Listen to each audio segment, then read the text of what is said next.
ನಮಸ್ಕಾರ ಎಲ್ಲರಿಗೂ. ಮೊದಲನೇದಾಗಿ ನಾಗು ನಾಯನ್ ಭಕ್ತಿ ಸಮಾಚಾರ ಚಾನಲ್ಗೆ ಸ್ವಾಗತ. ಇವತ್ತಿನ ಸಂಚಿಕೆಯಲ್ಲಿ ಮನಿ ಮಂತ್ರ ವಿಷಯದಲ್ಲಿ ನಿಮ್ಮ ಮುಂದೆ ತುಂಬ ಇಂಪಾರ್ಟೆಂಟ್ ಚರ್ಚೆ ತಂದಿದ್ದೀನಿ. ಅಂದರೆ ಹಣದ ವಿಷಯದಲ್ಲಿ ನಮ್ಮ ಆಲೋಚನೆಗಳು ಯಾವಾಗಲೂ ಹಣ, ಸಂಪತ್ತು ಅದರ ಕಡೆನೇ ಫೋಕಸ್ ಮಾಡಿದ್ರೆ, ನಾನು ಈಗಾಗಲೇ ಹೇಳ್ದಂಗೆ ನಾವು ಏನು ಹೇಳ್ತಾ ಇರ್ತೀವೋ ಅದೇ ನಮ್ಮ ಸಬ್ಕಾನ್ಷಿಯಸ್ ಮೈಂಡಲ್ಲಿ ರಿಪೀಟ್ ಆಗಿ ನಾವು ಹೇಳ್ತಾ ಇದ್ದರೆ ಅದೇ ಕೂತ್ಕೊಳುತ್ತೆ. ನಮ್ಮ ಇನ್ನರ್ ಮೈಂಡಲ್ಲಿ ಅದೇ ಕೂತ್ಕೊಳ್ಳುತ್ತೆ, ಅದೇ ಮೆಸೇಜ್ನ ಯೂನಿವರ್ಸ್ಗೆ ಕೊಡುತ್ತೆ. ಹಾಗಾಗಿ ಸದಾ ಕಾಲ ನಾವು ಹಣದ ವಿಷಯದ ಬಗ್ಗೆನೇ ಚರ್ಚೆ ಮಾಡ್ತಾ ಇರಬೇಕು. ಹಣ ಸಂಪತ್ತು, ಹಣ ಸಂಪತ್ತು, ಹಣ ಸಂಪತ್ತು. ನಮ್ಮ ಆಲೋಚನೆಗಳು ಯಾವಾಗಲೂ ನಮ್ಮ ಡೆವಲಪ್ಮೆಂಟ್ ಕಡೆ ಇರಬೇಕು. ನಾವೇನು ಸಾಧಿಸಬೇಕು, ಏನು ಪಡೆದಿದ್ದೀವಿ, ಹೇಗೆ ಪಡೆದಿದ್ದೀವಿ, ಹೇಗೆ ಅದನ್ನು ಅನುಭವಿಸ್ತಾ ಇದ್ದೀವಿ, ಇದನ್ನೇ ವಿಜುವಲೈಸೇಷನ್ ಮಾಡ್ಕೊಬೇಕು. ಯಾವಾಗಲೂ ಅಷ್ಟೇ, ಸಾಲದ ಬಗ್ಗೆ ಹೆಚ್ಚೆಚ್ಚು ನೀವು ಚಿಂತನೆ ಮಾಡ್ತಾ ಇದ್ದರೆ ಇನ್ನು ಮತ್ತಷ್ಟು ಸಾಲ ಹೆಚ್ಚಾಗುತ್ತೆ. ಹಾಗಾಗಿ ನನಗಿಷ್ಟು ಸಾಲ ಇದೆ ಅಂತ ನೀವು ಅದನ್ನು ಹೇಳಿಕೊಂಡು ಯೂನಿವರ್ಸ್ಗೆ ಒಪ್ಪಿಸ್ಬಿಡಿ. ನೀವು ಚಿಂತನೆ ಇಲ್ಲದೆ ರಿಲ್ಯಾಕ್ಸ್ ಆಗಿ ಹಣ ಸಂಪತ್ತು ಕಡೆ ಫೋಕಸ್ ಮಾಡಿ.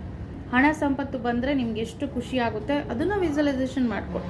ಆ ಸಾಲ ಅನ್ನೋದು ಅದಾಗದೇ ಕಡಿಮೆ ಆಗುತ್ತೆ. ಯೂನಿವರ್ಸ್ ಅದಕ್ಕೆ ಬೇಕಾಗಿರೋ ಸೋರ್ಸ್ನ ಕೊಡುತ್ತೆ. ಹೌದು, ನಿಶ್ಚಿಂತವಾಗಿರಬೇಕು. ಅಯ್ಯೋ ನಂಗೆ ಸಾಲ ಇದೆಯಲ್ಲಪ್ಪ, ಇಷ್ಟು ಸಾಲ ಇದೆಯಲ್ಲಪ್ಪ, ಇಷ್ಟು ಬಡ್ಡಿ ಕಟ್ತಾ ಇದ್ದೀನಲ್ಲಪ್ಪ, ಅಲ್ಲಿ ತಗೊಂಡಿದ್ದೀನಿ, ಮತ್ತು ಇನ್ನಷ್ಟು ಅದು ತೀರ್ಸೋದಕ್ಕೆ ಇನ್ನೊಂದು ಕಡೆ ತಗೊಂಡು ಕೊಡಬೇಕು ಅಂತ ಬರೀ ನೀವು ಸಾಲದ ಬಗ್ಗೆನೇ ಯೋಚನೆ ಮಾಡ್ತಾ ಇದ್ರೆ ಅದೇ ಥಾಟ್ಸ್ ನಿಮ್ಮ ಸಬ್ಕಾನ್ಷಿಯಸ್ ಮೈಂಡಲ್ಲಿ ಕೂತ್ಕೊಳ್ಳುತ್ತೆ. ನಿಮ್ಮ ಇನ್ನರ್ ಮೈಂಡ್ ಸಹ ಅದನ್ನೇ ಕ್ಯಾಚ್ ಮಾಡುತ್ತೆ, ಅದನ್ನೇ ಮತ್ತಷ್ಟು ಮಾಡುತ್ತೆ. ಸೊ ಹಾಗಾಗಿ ಅದು ಮಲ್ಟಿಪ್ಲೈ ಮಾಡುತ್ತೆ, ನಿಮ್ಮ ಆಲೋಚನೆಗಳನ್ನು ಅದನ್ನು ಮಲ್ಟಿಪ್ಲೈ ಮಾಡುತ್ತೆ. ಸೊ ಹಾಗಾಗಿ ಏನು ಆಲೋಚನೆ ಮಾಡಬೇಕು, ನೀವು ಹಣ ಸಂಪತ್ತು ಬಗ್ಗೆ ಕ್ಲಿಯರ್ ಆಗಿ ಆಲೋಚನೆ ಮಾಡ್ತಾಯಿರಿ ಸದಾಕಾಲ. ಪ್ರತಿನಿತ್ಯ ಹೀಗೆ ಹೇಳ್ಕೊಳ್ಳಿ, ನನಗೆ ಹಣ ಅಂದರೆ ತುಂಬ ಇಷ್ಟ, ನನಗೆ ಹಣ ಅಂದರೆ ತುಂಬ ಇಷ್ಟ, ಹಣಕ್ಕೆ ನಾನಂದರೆ ತುಂಬ ಇಷ್ಟ. ಸೊ ಪ್ರತಿನಿತ್ಯ ಹಣ ನನ್ನ ಹತ್ರ ಬರ್ತಾ ಇರೋದಕ್ಕೆ ಅದಕ್ಕೆ ಕೃತಜ್ಞತೆ ಹೇಳ್ತಾ ಇದ್ದೀನಿ. Thank you money, thank you universe. ಯಾವಾಗಲೂ 5 ವರ್ಡ್ಸ್ ಹೇಳಲೇಬೇಕು ಅಂತ ಹೇಳಿದ್ದೀನಿ. ಆ ವರ್ಡ್ಸ್ನ ಹೇಳ್ಕೊಳ್ಳಿ. ಈ ಒಂದು ಸೆಂಟೆನ್ಸ್ನ ಪ್ರತಿನಿತ್ಯ ಹೇಳ್ಕೊಳ್ಳಿ. ನನಗೆ ಹಣ ಅಂದರೆ ತುಂಬ ಇಷ್ಟ, ಹಣಕ್ಕೆ ನಾನಂದರೆ ತುಂಬ ಇಷ್ಟ.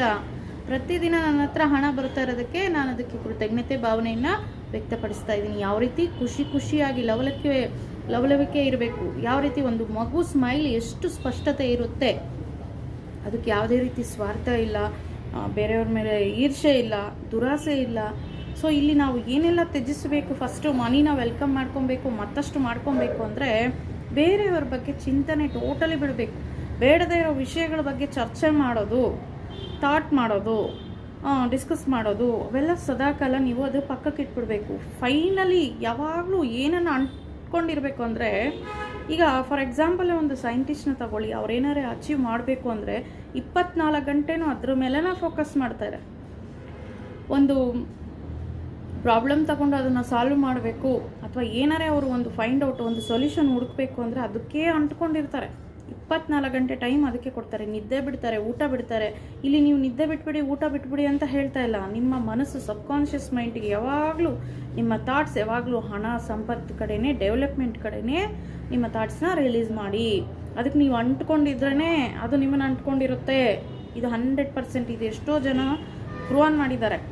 ಅವರ ಒಂದು ಇನ್ವೆಸ್ಟ್ಮೆಂಟ್ ಅಂದರೆ ಏನು ಇನ್ವೆಸ್ಟ್ ಮಾಡಬೇಕಿಲ್ಲಿ, ಟೈಮ್. ನೀವೇನು ಇನ್ವೆಸ್ಟ್ ಮಾಡಬೇಕು, ನಿಮ್ಮ ಥಾಟ್ಸ್ನ ಇನ್ವೆಸ್ಟ್ ಮಾಡಿ. ಅವರು ಟೈಮ್ ಇನ್ವೆಸ್ಟ್ ಮಾಡಿದ್ದಾರೆ, ಸೊ ಅಚೀವ್ ಮಾಡಿದ್ದಾರೆ. ಆ ಫಾರ್ಮುಲಾಗೆ ರಿಸಲ್ಟ್ ಪಡೆದಿರ್ತಾರೆ. ಕಂಪಲ್ಸರಿ ಅದನ್ನು ಅವರು ಸಕ್ಸಸ್ ನೋಡಿರ್ತಾರೆ ಅದರಲ್ಲಿ. ಅದೇ ರೀತಿ ನಾವು ಏನು ಟೈಮ್ ಕೊಡಬೇಕಿಲ್ಲಿ, ನಮ್ಮ ಥಾಟ್ಸ್ನ ಬಿಡುಗಡೆ ಮಾಡೋದ್ರಲ್ಲಿ, ವಿಜುವಲೈಸೇಷನ್ ಮಾಡ್ಕೊಳ್ಳೋದ್ರಲ್ಲಿ ಟೈಮ್ ಕೊಡಬೇಕು. ಅದು ಯಾವ ರೀತಿ, ಹಣದ ಬಗ್ಗೆ, ಸಂಪತ್ತು, ಹಣ ಸಂಪತ್ತು, ಹಣ ಸಂಪತ್ತು. ಭಯ ಅನ್ನೋದು ಬಿಡಬೇಕು, ದುರಾಲೋಚನೆಗಳು ಬಿಡಬೇಕು, ಬೇಡದೇ ಇರೋ ವಿಷಯಗಳನ್ನ ಚರ್ಚೆ ಮಾಡೋದು ಬಿಡಬೇಕು. ಪಾಸಿಟಿವ್ ಆಗಿ ಇರೋ ಥಾಟ್ಸ್ನ ಮಾತ್ರ ನೀವು ಇನ್ನರ್ ಮೈಂಡ್ಗೆ ಹೇಳ್ತಾ ಇರಬೇಕು, ರೀಚ್ ಆಗಬೇಕು. ಹಾಗೆ ಹೇಳ್ತಾ ಇರಬೇಕಂದ್ರೆ ನಾವು ಎಷ್ಟು ಆ್ಯಕ್ಟಿವ್ ಆಗಿರಬೇಕು. ಪ್ರತಿನಿತ್ಯ ಹೊಸ ಸೋರ್ಸ್ ಯಾವ್ದು ಬರುತ್ತೆ, ಚಿಕ್ಕದ ದೊಡ್ಡದ ಯೋಚನೆ ಮಾಡಬೇಡ್ರಿ. ₹1 ₹2 ಬರೋದು ಕೂಡ ನಿಮಗೆ ಲಾಂಗ್ ಟರ್ಮ್ ಸೋರ್ಸ್ ಆಗಿರಬಹುದು. ಸೊ ಹಾಗಾಗಿ ಮಲ್ಟಿ ಸೋರ್ಸ್ನ ಕ್ರಿಯೇಟ್ ಮಾಡ್ಕೊತಾ ಇರಿ. ಈ ಒಂದು ಸೆಂಟೆನ್ಸ್ನ ಹೇಳ್ತಾ ಇರಿ, ಹಣ ಅಂದರೆ ನನಗೆ ಇಷ್ಟ, ನಾನಂದರೆ ಹಣಕ್ಕೆ ತುಂಬ ಇಷ್ಟ. ಪ್ರತಿನಿತ್ಯ ಹಣ ನನ್ನ ಹತ್ರ ಹರಿದು ಬರ್ತಾ ಇರೋದಕ್ಕೆ ಹಣಕ್ಕೆ ನಾನು ಥ್ಯಾಂಕ್ಸ್ ಹೇಳ್ತಾ ಇದ್ದೀನಿ. ಒಂದ್ಸಲಿ ಆ ನೋಟ್ನ ಎತ್ಕೊಂಡು ಮನಸ್ಫೂರ್ತಿಯಾಗಿ ನೋಡಿ, ಅದು ಯಾವ ಇಯರಲ್ಲಿ ಪ್ರಿಂಟ್ ಆಗಿದೆ, ಆ ವರ್ಷದ ಗವರ್ನರ್ ಸಿಗ್ನೇಚರ್ ಯಾವುದು, ಯಾವ ಬಣ್ಣ ಇದೆ. ಇದು ಕಾಮನ್ ಆಗಿ ಪ್ರತಿಯೊಂದಿನ ನೀವು ಅಬ್ಸರ್ವ್ ಮಾಡಬೇಕು. ಅದನ್ನು ಮುಟ್ಟಿ ಆ ಸ್ಮೆಲ್ಲು, ಅದರ ಒಂದು ಭಾವನೆಯನ್ನು, ಕೈಯಲ್ಲಿ ಹಣ ಇದ್ದರೆ ನೀವು ಎಷ್ಟು ಫೀಲ್ ಆಗ್ತೀರಾ, ಅದನ್ನ ನೋಡಿದ ತಕ್ಷಣ ನಿಮ್ಗೆ ಎಷ್ಟು ಸ್ಮೈಲ್ ಬರುತ್ತೆ. ಇದನ್ನೆಲ್ಲ ವಿಜುವಲೈಸೇಷನ್ ಮಾಡಿ, ಇದಕ್ಕೆಲ್ಲ ಕನಿಷ್ಠ 5 ನಿಮಿಷ ಸಾಕು. ಪ್ರತಿನಿತ್ಯ ನೀವು ಬೆಳಗ್ಗೆ ಮಾಡ್ಬೋದು ಅಥವಾ ರಾತ್ರಿ ಮಲಗೋಕ್ಕೆ ಮೊದಲು ಮಾಡಬಹುದು. ಕಾಸು ನಿಮ್ಮ ಹತ್ರ ಎಷ್ಟಿದೆಯೋ ನಿಮ್ಮ ವ್ಯಾಲೆಟಿಂದ ತೆಗೆದು ಅದನ್ನು ನೋಡಿ, ಸ್ಪರ್ಶನೆ ಮಾಡಬೇಕು. ಅದೇ ಸ್ಪರ್ಶ ಮಾಡಿ, ಸ್ಮೆಲ್ ನೋಡಿ, ಕಲರ್ಸ್ ನೋಡಿ, ಹಿಂದೆ ಮುಂದೆ ಯಾವ ಇಯರ್ ಪ್ರಿಂಟ್ ಆಗಿದೆ.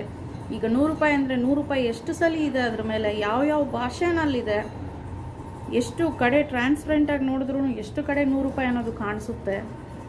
ಈ ರೀತಿ ಹಣನ ಯಾವಾಗಲೂ ಅಂಟ್ಕೊಂಡಿರ್ಬೇಕು. ಕೆಲವರು ಹೇಳ್ತಾರೆ, ನೀವು ಎಷ್ಟೇ ಕ್ಯಾಲ್ಕುಲೇಟ್ ಮಾಡಿದ್ರೂ ಹಣನೇ ಎಲ್ಲದಕ್ಕೂ ಮೂಲ ಆಗುತ್ತೆ. ಹಣಂ ಮೂಲಂ ಇದಂ ಜಗತ್, ಇದು ಗೊತ್ತೇ ಇರ್ತದೆ ಎಲ್ಲರಿಗೂ. ಸೊ ಹಾಗಾಗಿ ಹಣನೇ ಎಲ್ಲದಕ್ಕೂ ಮೂಲ ಆಗಿರುತ್ತೆ. ಬೇಕಾಗಿರೋದೇ ಹಣ. ನೀವು ಪ್ರತಿಯೊಂದು ಹೆಂಗೆ ಸುತ್ಕೊಂಡು ಹೋಗ್ತಾ ಇದ್ರು ಮತ್ತೆ ಹಣದ ಹತ್ರನೇ ಬರಬೇಕು. ನೀವು ಯಾವುದೇ ರೀತಿ ರಿಲೇಷನ, ಒಂದು ಇನ್ವೆಸ್ಟ್ಮೆಂಟಾ, ಒಂದು ಬಿಸ್ನೆಸ್ಸಾ, ಒಂದು ಅಚೀವ್ಮೆಂಟಾ, ಅಥವಾ ನಿಮ್ಮ ಎಕ್ಸ್ಪ್ರೆಷನ, ಹ್ಯಾಪಿನೆಸ್ಸಾ, ಸ್ಯಾಡ್ನೆಸ್ಸಾ, ಲೈಫ್ ಕ್ಲೋಸಾ, ಓಪನಾ, ಪ್ರತಿಯೊಂದು ಮತ್ತೆ ಸುತ್ಕೊಂಡು ಬರೋದು ಮನಿ. ಸೊ ಇಲ್ಲಿ ಹೆಚ್ಚು ಇಂಪಾರ್ಟೆಂಟು ಫೋಕಸ್ಸು ನಾವೆಲ್ಲಿ ಮಾಡಬೇಕಂದ್ರೆ ಮನಿ ವಿಷಯದಲ್ಲಿ. ಸೊ ಮನಿಗೆ ಸಂಬಂಧಪಟ್ಟ ಸೋರ್ಸ್ ಕ್ರಿಯೇಟ್ ಮಾಡೋದು, ವಿಜುವಲೈಸೇಷನ್ ಮಾಡ್ಕೊಳ್ಳೋದು, ಎಕ್ಸ್ಪ್ರೆಸ್ ಮಾಡೋದು. ಆ ಫೀಲ್ನ ಎಕ್ಸ್ಪ್ರೆಸ್ ಮಾಡಿ ನೀವು ಚೆನ್ನಾಗಿ ಬಿಡುಗಡೆ ಮಾಡಿ ನಿಮ್ಮ ಥಾಟ್ಸ್ನ. ಯಾವಾಗಲೂ ನನ್ನ ಹತ್ರ ಸಂಪೂರ್ಣತ್ವ ಹೊಂದಿರೋ ಹಣ ಸಂಪತ್ತು ಹೊಂದಿರೋದಕ್ಕೆ ಥ್ಯಾಂಕ್ ಯು ಯೂನಿವರ್ಸ್. ಕೃತಜ್ಞತೆ ಭಾವನೆಯನ್ನು ಪ್ರತಿನಿತ್ಯ ಅಂಟ್ಕೊಂಡಿರಿ. ಮನಿನ ಅಷ್ಟೇ, ಮನಿ ಸಬ್ಜೆಕ್ಟ್ನ ಅಂಟ್ಕೊಂಡಿರಿ. ವಿಜುವಲೈಸೇಷನ್ಗೂ ಅಷ್ಟೇ ಯಾವಾಗಲೂ ಆ್ಯಕ್ಟಿವ್ ಆಗಿರಿ. ಟೈಮ್ ಕೊಡಿ. ಎವ್ರಿ ಡೇ 5 ಮಿನಿಟ್ಸ್ ಕೊಟ್ಟರು ಸಾಕು. ಈ ಸೆಂಟೆನ್ಸ್ನ ಹೇಳ್ಕೊಳ್ಳೋದಕ್ಕೆ ಇನ್ವಾಲ್ವ್ ಆಗಿ ಹೇಳ್ಕೊಬೇಕು. ಮೇಲ್ನೋಟಕ್ಕೆ ಹೇಳ್ಕೊಬಾರ್ದು, ಮೇಲ್ನೋಟಕ್ಕೆ ನೋಡಬಾರ್ದು. ಫೀಲ್ ಆಗಿ ನೋಡಿ. ಪದೇ ಹೇಳ್ತಾ ಇದ್ದೀನಿ, ಮಾಡಿ ನೋಡಿ. 100% ರಿಸಲ್ಟ್ ಇದೆ.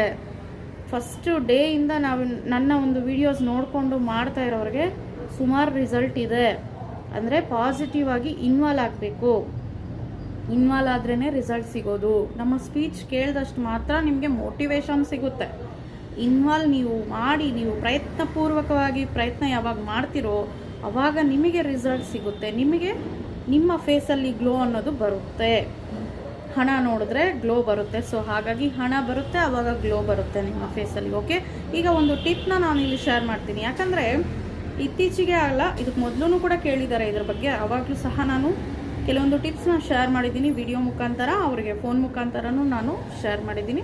ಮತ್ತೊಮ್ಮೆ ಇಲ್ಲಿ ಇನ್ನೊಂದು ಟಿಪ್ ನಾನು ಇಲ್ಲಿ ಶೇರ್ ಮಾಡೋಕ್ಕೆ ಇಷ್ಟಪಡ್ತಾ ಇದ್ದೀನಿ. ಅದು ಏನು ಅಂದರೆ, ಒಂದು ಕಡೆ ಕೆಲಸ ಮಾಡ್ತಾ ಇರ್ತಾರೆ, ಮೊದಲೆಲ್ಲ ಚೆನ್ನಾಗಿರ್ತಾರೆ, ಒಗ್ಗಟ್ಟಿರ್ತಾರೆ, ಚೆನ್ನಾಗಿ ಮಾತಾಡ್ತಾ ಇರ್ತಾರೆ, ಕಮ್ಯುನಿಕೇಷನ್ ಚೆನ್ನಾಗಿರುತ್ತೆ, ಇವ್ರಿಗೆ ಅಪ್ರಿಷಿಯೇಷನ್ ಚೆನ್ನಾಗಿ ಸಿಗ್ತಾ ಇರುತ್ತೆ. ಸಡನ್ನಾಗಿ ಏನಾಗುತ್ತೋ ಏನೋ ಗೊತ್ತಿಲ್ಲ, ಇಲ್ಲಿ ಕಮ್ಯುನಿಕೇಷನ್ ಗ್ಯಾಪ್ ಆಗುತ್ತೆ. ಜೊತೆಗೆ ಇವ್ರು ನೋಡಿದ್ರೆ ಒಳ್ಳೆ ವೈರಿಗಳನ್ನ ನೋಡ್ದಂಗೆ ಗುರಾಯಿಸ್ಕೊಂಡು ನೋಡೋದು, ಅಥವಾ ಅವಾಯ್ಡ್ ಮಾಡೋದು, ಮಾತು ಬಿಟ್ಬಿಡೋದು, ಅಥವಾ ಬೇಕಾಗಿ ಅವ್ರನ್ನ ಟೀಸ್ ಮಾಡೋದು, ಅವ್ರ ಮೇಲೆ ಇನ್ನೇನೋ ಅಪವಾದನೆಗಳು ಹಾಕೋದು, ಇಂಥವೆಲ್ಲ ಸಹಜವಾಗಿ ಒಂದು ಕಡೆ ಕೆಲಸ ಮಾಡ್ತಾ ಇರೋರು ಕೆಲವರು ಫೇಸ್ ಮಾಡ್ತಾ ಇರ್ತಾರೆ. ಇದು ನನಗೆ ಸುಮಾರು ಜನನು ನನಗೆ ಕೇಳಿದ್ದಾರೆ, ಇದಕ್ಕೆ ಪರಿಹಾರ ಏನು ಮಾಡಬೇಕು ಅಂತ. ಅವರಿಗೆ ಬೆಸ್ಟ್ ಪರಿಹಾರ ಅಂದರೆ, ಬೆಸ್ಟ್ ಟಿಪ್ ಅಂದರೆ ವಾಟರ್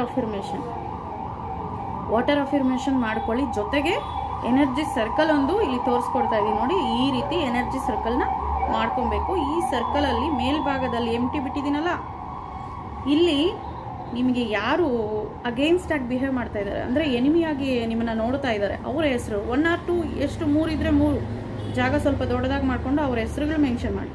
ಕೆಳಗಡೆ ಈ ಒಂದು ಸ್ವಿಚ್ ವರ್ಡ್ನ ಬರೆದಿರಬೇಕು. ಇದನ್ನು ನೀವು ಪ್ರಿಂಟೌಟ್ ತೊಗೊಂಡ್ರೂ ಪರವಾಗಿಲ್ಲ. ನನ್ನ ವಾಟ್ಸಪ್ ನಂಬರ್ಗೆ ಬಂದರೆ ನಾನು ಇದು ಸ್ವಿಚ್ ವರ್ಡ್ನ ಕಳಿಸ್ಕೊಡ್ತೀನಿ. ಪ್ರಿಂಟೌಟ್ ತೊಗೊಳ್ಳಿ ಅಥವಾ ನೀವೇ ಬರ್ಕೊಳ್ಳಿ. ಮಲ್ಟಿ ಕಲರ್ಸಲ್ಲಿ ಸರ್ಕಲ್ ಹಾಕಿ ಅದಕ್ಕೆ ಎನರ್ಜೈಸ್ ಮಾಡಬೇಕು. ಸೊ ಎನರ್ಜೈಸ್ ಮಾಡಬೇಕು ಅಂದರೆ ನೀವು ಅದನ್ನು ಪ್ರಾರ್ಥನೆ ಮಾಡ್ಕೊಬೇಕು, ನನಗೆ ಒಳ್ಳೆ ರೀತಿ ರಿಸಲ್ಟ್ ಕೊಡು ಅಂತ. ಯೂನಿವರ್ಸ್ಗೆ ಕನೆಕ್ಟ್ ಆಗುತ್ತೆ. ಸೊ ಈ ಒಂದು ಸ್ವಿಚ್ ವರ್ಡ್ನ ಅಲ್ಲಿ ಬರೆದಿರಿ ಮಧ್ಯದಲ್ಲಿ.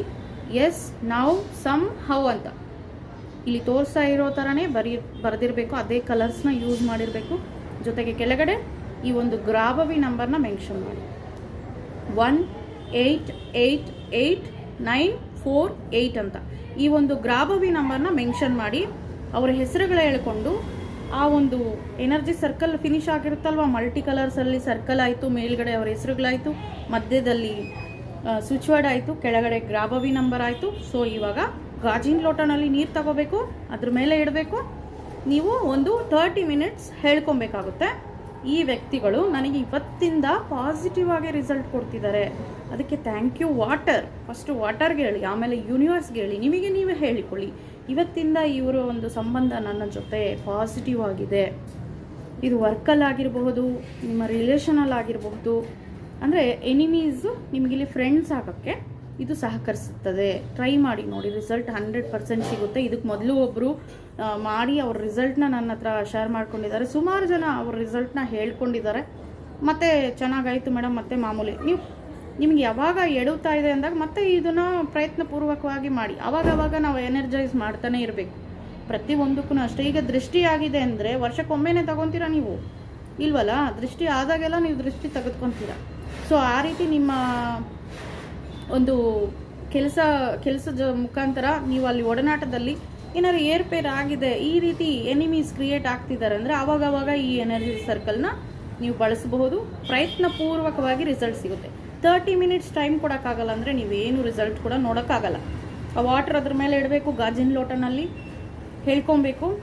ಈ ಒಂದು ಸ್ವಿಚ್ ವರ್ಡು ಗ್ರಾಬವಿ ನಂಬರ್ ಪದೇ ಪದೇ ಚಾಂಟ್ ಮಾಡ್ತಾಯಿರಿ. ಇವತ್ತಿಂದ ಇವರು ನನಗೆ ಪಾಸಿಟಿವ್ ಆಗಿ ಕನ್ವರ್ಟ್ ಆಗಿರೋದಕ್ಕೆ ಥ್ಯಾಂಕ್ ಯು ಅಂತ ಹೇಳಿಬಿಟ್ಟು ಪದೇ ಪದೇ ಚಾಂಟ್ ಮಾಡ್ತಾಯಿರಿ.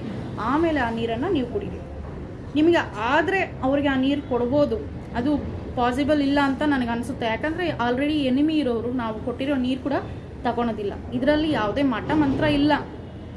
ನಮ್ಮಲ್ಲಿ ಒಂದು ತಾಟ್ ಕೂತ್ಕೊಂಡ್ಬಿಟ್ಟಿರ್ತದಲ್ಲ, ಇವ್ರು ಯಾಕೋ ನನಗೆ ಇತ್ತೀಚೆಗೆ ಎನಿಮೆ ಆಗೋಗ್ತಾ ಇದ್ದಾರೆ, ಇವ್ರು ಯಾಕೋ ನನ್ನ ಜೊತೆ ಸರಿಯಾಗಿ ಮಾತಾಡ್ತಾ ಇಲ್ಲ, ಇತ್ತೀಚೆಗೆ ಇವ್ರು ಯಾಕೋ ನನ್ನ ಅಗೇನ್ಸ್ಟ್ ಮಾಡ್ತಾ ಇದ್ದಾರೆ ಅಂತ ಫಸ್ಟ್ ನಿಮ್ಮಲ್ಲಿ ಒಂದು ಬೀಜ ಬಿದ್ದಿರುತ್ತಲ್ಲ, ಆ ಬೀಜ ಅಲ್ಲಿಗೆ ಒರೆಸಿ ಪಕ್ಕಕ್ಕೆ ಹಾಕೋಕ್ಕೆ ಈ ಎನರ್ಜಿ ಸರ್ಕಲ್. ನಿಮ್ಮಲ್ಲಿ ಅವರ ಪರವಾಗಿ ಪಾಸಿಟಿವ್ ಎನರ್ಜಿ ಜನ್ರೇಟ್ ಆದಾಗ ಅವರಲ್ಲಿನೂ ನಿಮ್ಮ ಪರವಾಗಿ ಆಟೋಮೆಟಿಕ್ಕಾಗಿ ಎನರ್ಜಿ ಜನ್ರೇಟ್ ಆಗುತ್ತೆ ಪಾಸಿಟಿವ್ ಆಗಿ. ಸೊ ಹಾಗಾಗಿ ಈ ನೀರು ಅವ್ರಿಗೂ ಕೊಡ್ಬೋದು ಪಾಸಿಬಲ್ ಇದ್ದರೆ, ಇಲ್ಲಾಂದರೆ ನೀವೇ ಕುಡಿಬೋದು. ಒಂದು ಚಿಕ್ಕ ಗಾಜಿನ ಲೋಟ ಮಾತ್ರ ತಗೊಳ್ಳಿ. ಮತ್ತು ನನ್ನ ಹತ್ರ ಬೆಳ್ಳಿದಿದೆ ಮೇಡಮ್, ಬೆಳ್ಳಿದು ಟ್ರೈ ಮಾಡ್ಬೋದು, ಬೇರೆ ಪ್ಲಾಸ್ಟಿಕ್ ಸ್ಟೀಲ್ ಇವೆಲ್ಲ ಟ್ರೈ ಮಾಡೋಕ್ಕೆ ಹೋಗಬೇಡಿ. ಆದಷ್ಟು ಗಾಜಿನ ಲೋಟ ಒಂದು ಪರ್ಚೇಸ್ ಮಾಡ್ಕೊಳ್ಳಿ. ಗಾಜಿನ ನೀರು ಬಾಟ್ಲಾದರೂ ಪರವಾಗಿಲ್ಲ. ಇದು ಎನರ್ಜೈಸ್ ಮಾಡಿಬಿಟ್ಟು ನೀವು ಅದನ್ನು ಆಫೀಸ್ಗೆ ಎತ್ಕೊಂಡೋಗಿ ಅವ್ರು ನೋಡ್ತಾ ಬೇಕಾದರೂ ಕುಡಿಬೋದು. ಪಾಸಿಟಿವ್ ಆಗಿ ರಿಪ್ಲೈ ಬರುತ್ತೆ, ಹಾಯ್ ಅಂತಾರೆ. ಅವಾಗ ನಿಮ್ಮನ್ನು ನೆಗೆಟಿವ್ ಆಗಿ ನೋಡ್ತಿರೋರೆಲ್ಲ ವಿಶ್ ಮಾಡ್ತಾರೆ. ಅವಾಗ ಪ್ರಯತ್ನವಾಗಿ ನೀವು ಟ್ರೈ ಮಾಡಿ ನೋಡಿ. ಯಾವುದೇ ಒಂದು ಮೆಥಡ್ ಅಷ್ಟೇ ನೀವು ಇನ್ವಾಲ್ವ್ ಆಗದೆ ನಿಮಗೆ ರಿಸಲ್ಟ್ ಸಿಗೋದು ತುಂಬ ಕಷ್ಟ ಇದೆ. ಈ ಸ್ವಿಚ್ ಬೋರ್ಡು, ಈ ಗ್ರಾಬವಿ ನಂಬರು, ಈ ಎನರ್ಜಿ ಸರ್ಕಲ್ನ ನೀವು ಪ್ರಯತ್ನ ಮಾಡಿ ನೋಡಿ. ಯಾವ ಟೈಮಲ್ಲಿ ಬೇಕಿದ್ರೂ ಮಾಡಬಹುದು. ಇದಕ್ಕೆ ಟೈಮು ದಿನ ಅಂತ ಏನಿಲ್ಲ. ನೀವು ಮಾಡಿ ನೋಡಿ. ನಿಮ್ಗೆ ಯಾವಾಗ ಸಮಸ್ಯೆ ಅನಿಸುತ್ತೋ ಆವಾಗ ಮಾಡಿ ನೋಡಿ, ರಿಸಲ್ಟ್ ಸಿಗುತ್ತೆ. Thank you for watching.